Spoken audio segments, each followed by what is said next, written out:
Bueno, estas lecciones de metafísica, estas lecciones son a modo introductorio a la materia, al conocimiento de la metafísica.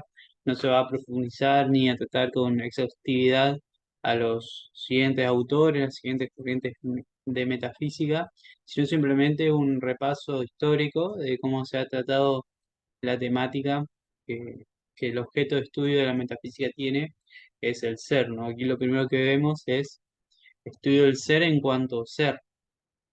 Vamos a ver a lo largo de la historia cómo se ha entendido este ser, cómo los filósofos lo han tratado y a qué conclusiones han llegado y cómo ha habido un progreso de alguna manera en el conocimiento del ser en la metafísica. Bien.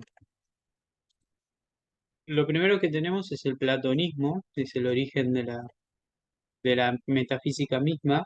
Este origen se da en una disputa entre dos corrientes filosóficas, más que nada corrientes son escuelas que han existido en la antigua Grecia, que son la escuela eleata y la escuela de Éfeso.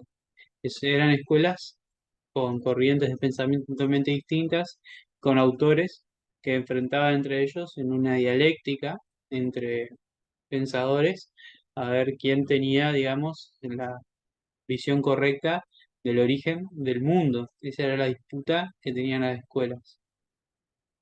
Entonces la disputa se da entre Parménides de Elea y Heráclito de Éfeso, que van a tener concepciones muy distintas en torno a lo que es el ser. El ser para Parménides de Elea es inmutable, por lo tanto no existe el cambio ni el movimiento. Es una de las tesis más controversiales quizás que tiene la antigua Grecia en su filosofía, porque Parménides va a plantear una lógica en cual lo que es y lo que no es, no es, y lo que es no puede llegar a ser porque en este momento no es, y del no ser, nada puede existir. Pongamos un ejemplo.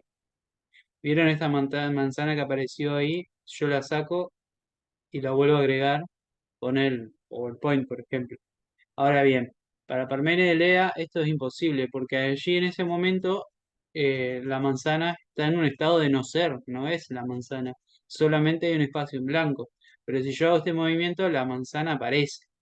Ahora esto irrumpe la lógica de lo que es y lo que no es, no es, porque en ese momento la manzana no era y pasó a ser, y del no ser no se puede pasar a ser. Esta lógica se rompe con el movimiento, con el cambio en la realidad, entonces hay que quedarnos con uno y desechar lo otro. Entonces Parménides lo que va a concluir es que la realidad es una ilusión de nuestros sentidos, de nuestra mirada, de nuestros, claro, de nuestros sentidos, los oídos, el tacto, lo demás. Y lo que existe es esta lógica, ¿no? Un ser inmutable que existió desde siempre, que sigue existiendo y que nosotros vemos cambio, movimiento, pasar del ser al no ser y viceversa, porque tenemos sentidos que no permiten ver la perfección de las cosas que son inmutables, es decir, que nunca cambian. En cambio, Heráclito de Éfeso va a plantear lo contrario, ¿no? Que todo está en movimiento. Para ir un poco en contra de esta línea de Parménides, eh, va a plantear Heráclito que todo está en un constante cambio y movimiento y que el ser no es algo estático, permanente y perfecto como pensaba Parménides, sino que un constante fluir, constante ir y venir de las cosas, y por eso es muy famosa su frase de nadie se baña en el mismo río dos veces, porque cambia el río y cambia uno mismo. Entonces, vamos a encontrar en Heráclito de Efeso un ser que está en constante cambio y movimiento y no para en algún momento siendo estático, sino que está en el constante cambio, pero va a tener un problema esta filosofía, porque si aceptamos esto y uno cambia constantemente, uno no puede decir yo soy la misma persona que ayer, ni seré la misma persona que mañana. Entonces yo no podría reconocerme a mí mismo. Si yo me puedo reconocer a mí mismo tanto ayer como mañana, significa que yo continúo en el ser en algo, digamos, tengo algo en mí mismo que continúa en el ser y no eh, cambia constantemente hasta el punto de que mañana me levanto y no me reconozco como la misma persona que fui ayer. Bien, Platón va a tratar de resumir y resolver este problema entre el ser estático de Parménides y el ser en movimiento de Heráclito y va a lograr una síntesis que bueno, va a ser un paso adelante en la filosofía y que luego va a tener sus detractores, pero esos detractores van a permitir continuar con la filosofía en movimiento, ¿no? Eh, Tenemos las cuestiones imperfectas, las cuestiones materiales. Aquí vemos distintos caballos. Uno en la realidad puede encontrar muchos tipos de caballos en la naturaleza. Entonces, de esa cantidad de caballos uno puede sacar una idea de caballo.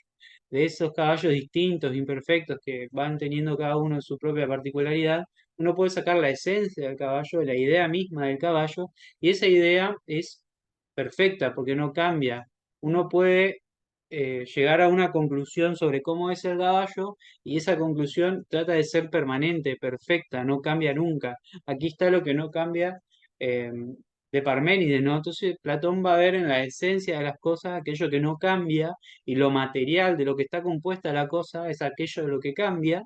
Y esta idea, esta esencia perfecta, inmutable, va a ser un arquetipo, de alguna manera, con el que el demiurgo, que es una palabra que Platón le otorgaba a un dios que era el creador de las cosas, entonces el demiurgo iba a tener una idea de cómo crear las cosas y va, digamos, a hacer este, el mundo a partir de esta idea. Entonces uno cuando planifica hacer algo, eh, lo planifica a futuro y ya tiene de alguna manera las ideas de lo que va a hacer. Bueno, eso sería la esencia de las cosas que vemos en la realidad, ¿no? Entonces la idea, aquí pongo por ejemplo la idea de caballo, significa la perfección en la esencia de las cosas, ¿no? Lo perfecto, aquello inmutable son las esencias y lo que muta en el ser es lo material, lo imperfecto. Bien. Con esto terminamos Platón y continuamos después con Aristóteles.